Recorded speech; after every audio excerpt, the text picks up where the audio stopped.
بے شک وہ سننے والا ہے، دیکھنے والا ہے۔ آسمانوں اور زمین کا پیدا کرنا لوگوں کے پیدا کرنے کی نسبت بڑا کام ہے، لیکن اکثر لوگ نہیں جانتے۔ اور اندھا اور آنکھ والا برابر نہیں، اور نہ ایمان لانے والے نیکوکار اور نہ بدکار برابر ہیں۔ حقیقت یہ ہے کہ تم بہت کم غور کرتے ہو۔ قیامت تو آنے والی ہے، اس کے آنے میں کچھ شک نہیں، لیکن اکثر لوگ ایمان نہیں رکھتے۔ اور تمہارے پروردگار نے فرمایا ہے کہ تم مجھ سے دعا کرو، میں تمہاری دعا قبول کروں گا۔ جو لوگ میری عبادت سے ازراہ تکبر کتراتے ہیں، ان قریب جہنم میں ذلیل ہو کر داخل ہوں گے۔ اللہ ہی تو ہے جس نے تمہارے لیے رات بنائی کہ اس میں آرام کرو، اور دن کو روشن بنایا کہ اس میں کام کرو۔ بے شک اللہ لوگوں پر فضل کرنے والا ہے، لیکن اکثر لوگ شکر نہیں کرتے۔ یہی اللہ تمہارا پروردگار ہے جو ہر چیز کا پیدا کرنے والا ہے، اس کے سوا کوئی معبود نہیں، پھر تم کہاں سے بھٹکائے جاتے ہو؟ اسی طرح وہ لوگ بھٹکائے جاتے تھے جو اللہ کی آیتوں سے انکار کرتے تھے۔ اللہ ہی تو ہے جس نے زمین کو تمہارے لیے ٹھہرنے کی جگہ اور آسمان کو چھت بنایا، اور تمہاری صورتیں بنائیں اور صورتیں بھی اچھی بنائیں، اور تمہیں پاکیزہ چیزیں کھانے کو دیں۔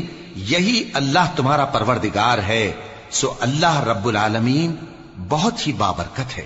وہی زندہ جاوید ہے، اس کے سوا کوئی عبادت کے لائق نہیں، تو اس کی عبادت کو خالص کر کے اسی کو پکارو۔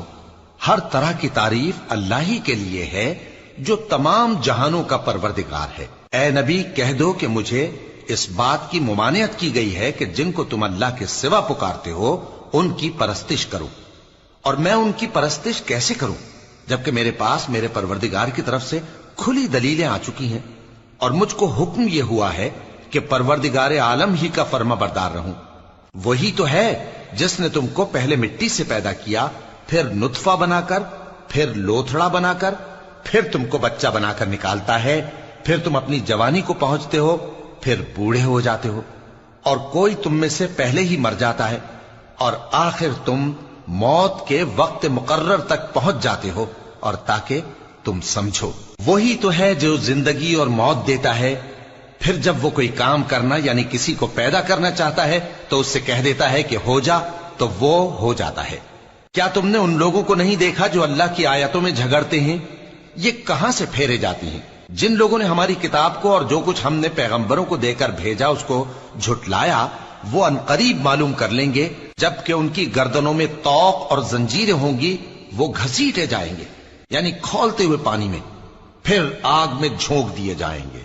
پھر ان سے کہا جائے گا کہ وہ کہاں ہیں جن کو تم اللہ کے شریک بناتے تھے یعنی غیر اللہ؟ کہیں گے وہ تو ہم سے جاتے رہے، بلکہ ہم تو پہلے کسی چیز کو پکارتے ہی نہیں تھے۔ اسی طرح اللہ کافروں کو گمراہ رہنے دیتا ہے، یہ اس کا بدلہ ہے کہ تم زمین میں ناحق خوش ہوا کرتے تھے اور اس وجہ سے کہ اترایا کرتے تھے۔ اب جہنم کے دروازوں میں داخل ہو جاؤ، ہمیشہ اسی میں رہو گے، سو متکبروں کا کیا برا ٹھکانہ ہے۔